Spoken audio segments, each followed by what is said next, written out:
สวัสดี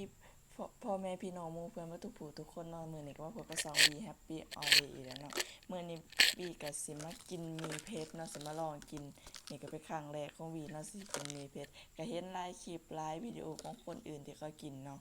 ก็อยากรู้ว่ามันสิเผ็ดอะดีบ่เนาะนี่ก็เป็นเวลา 10 โมงเนาะก็สิมาต้มมีมีกินเดี๋ยวมาลวกกินเดี๋ยวก็สิมาลองมึงเด้อว่ามันสิเผ็ดไปเบิ่งนำกันเด้อพี่น้องเด้อนี่เฮาก็สิมาแกะเนาะแกะมีเผ็ดเอาไปลวกเบิ่งข้างในมันก่อนว่ามีหยังแหน่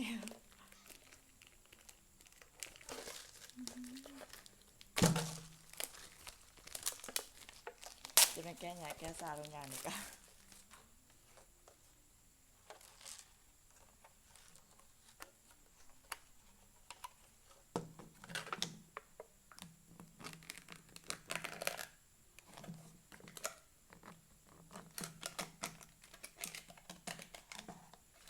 ข้างในมันก็จะมีซ่อมแล้วก็แจ่วมีเนาะแต่น่าจะเบิดจ้ะจงเดียวบ่วะตรงไหนหน้าตากะบีก็สิมาถอกน้ำร้อนซะเด้อน้ำร้อนต้มแล้วนะ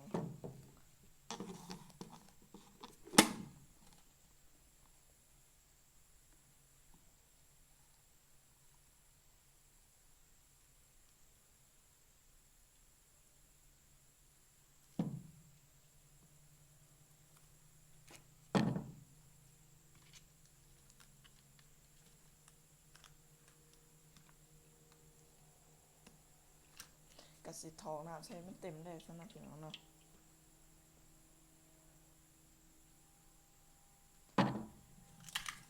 อาปลาใบรอถาลวกปลาใบก่อน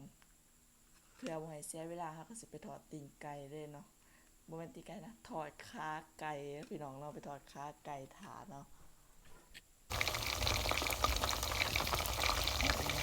ก็ต้องเหลือเสียงของมันเนาะบางที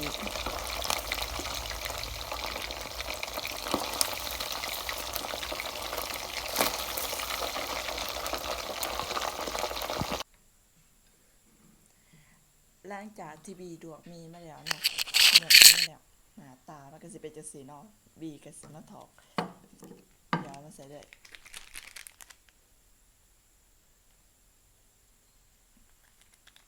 แกจังเลยเด้โง่อีกแล้วเด้โง่อีกแล้ว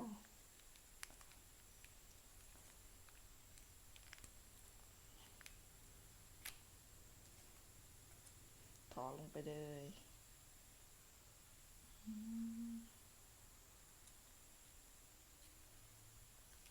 หวานจะเผ็ดสมซื่อเลย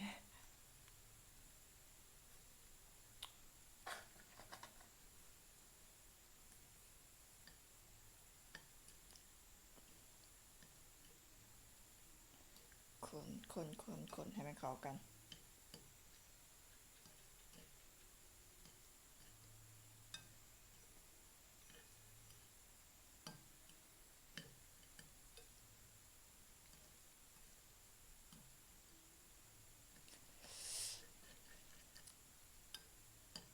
หิวแล้วหิวแล้ว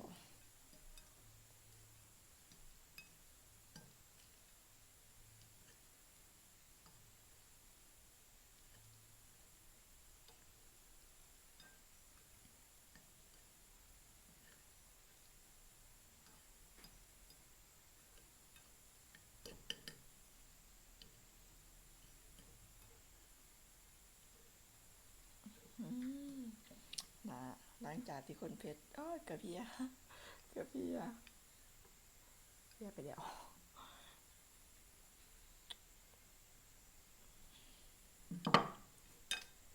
บีก็สิมากินกับทอดขาไก่ที่บีไปทอดเมื่อกี้นี่อาจจะเป็นน้องเด้อมากินนำกันเด้อมาลองซีมไปนำกันเด้อ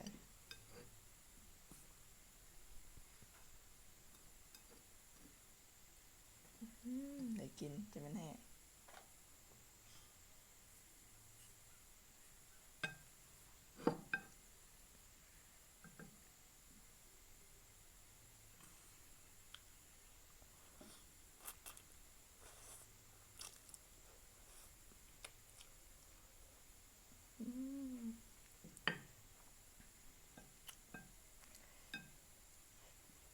คำอยากเข้าไปหูซึกเพชรเลยพี่น้องเลย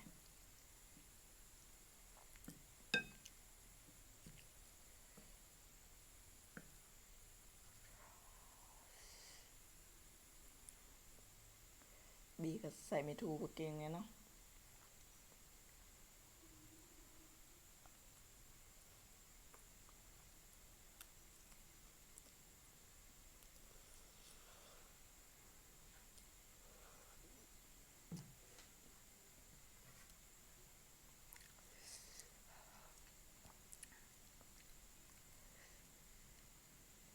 บอกเลยว่า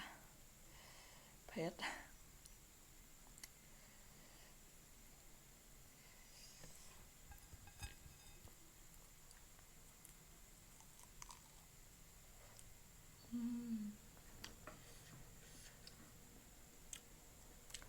น้ำตาแตกเลย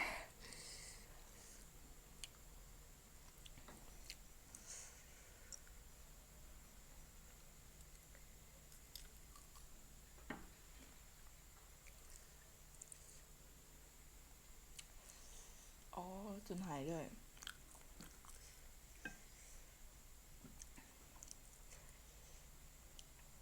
สิพยายามกินให้มันเบิดเด้อพี่น้องเลย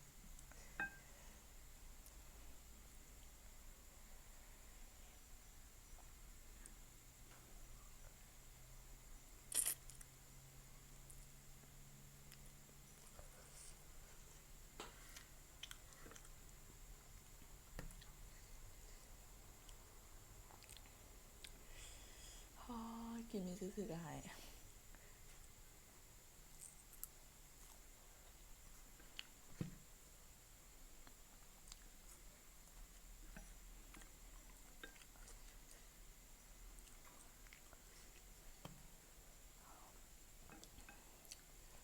เพชรไหนดีพี่น้องเลย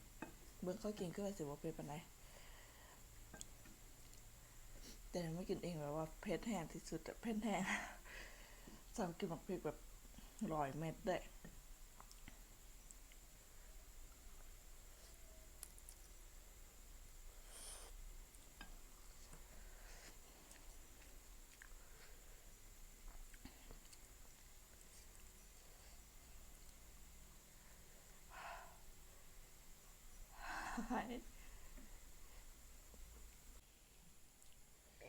อยากบอกว่าเพชรดีๆพี่น้องเลย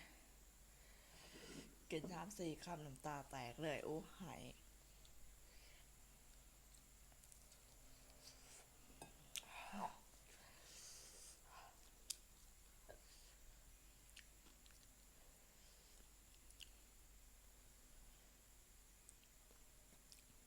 สมกับสื่อมีเพชรอะดี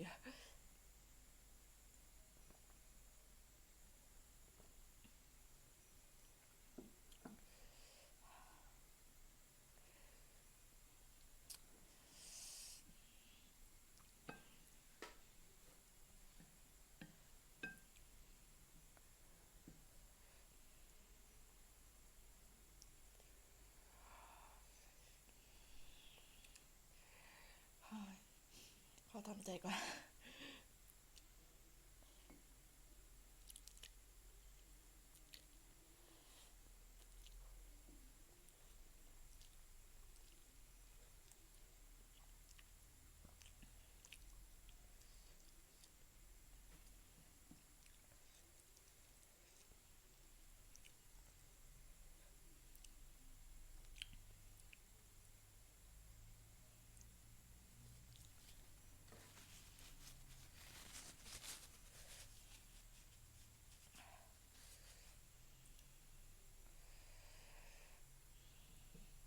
กินเพื่อทุกคนเลย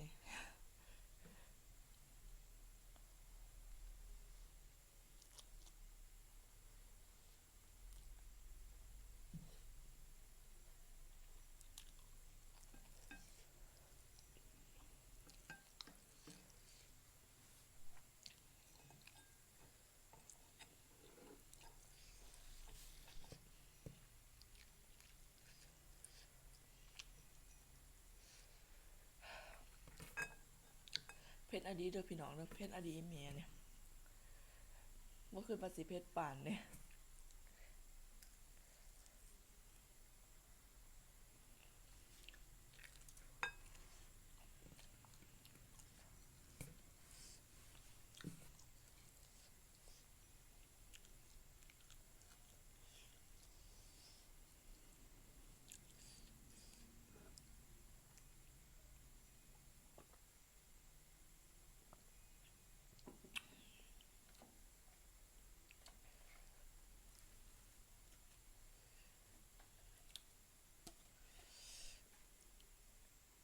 จะสื่อยังบ่จากอ่านบ่เป็น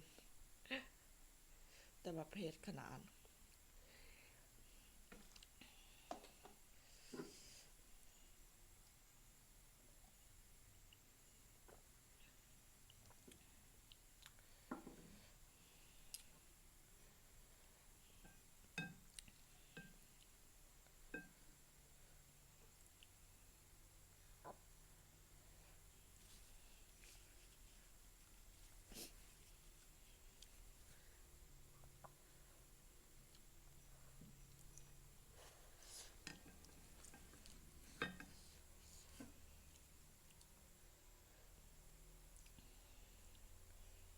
หายเลย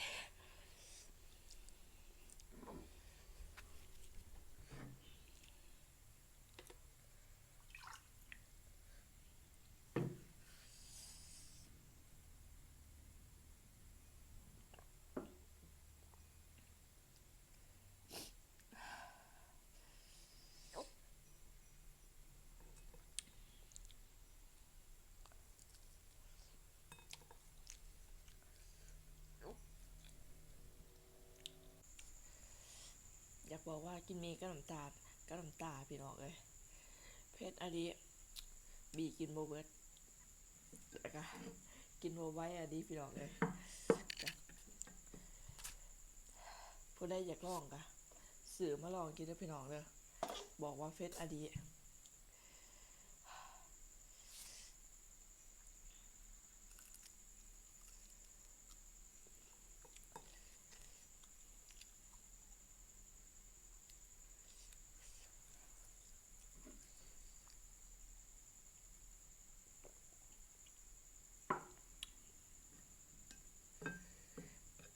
บีก็จะกินคำสุดท้ายเนาะแต่ก็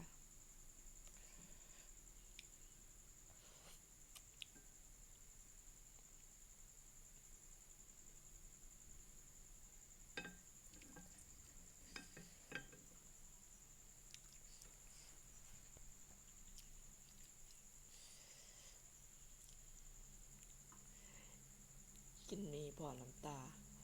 บีก็ขอจบคลิปไปเพียงเท่านี้เนาะก็อย่าลืมกดไลค์กดแชร์กดติดตามเพื่อเป็นกำลังใจให้บีให้คลิปต่อไปในเด้อบ๊ายบาย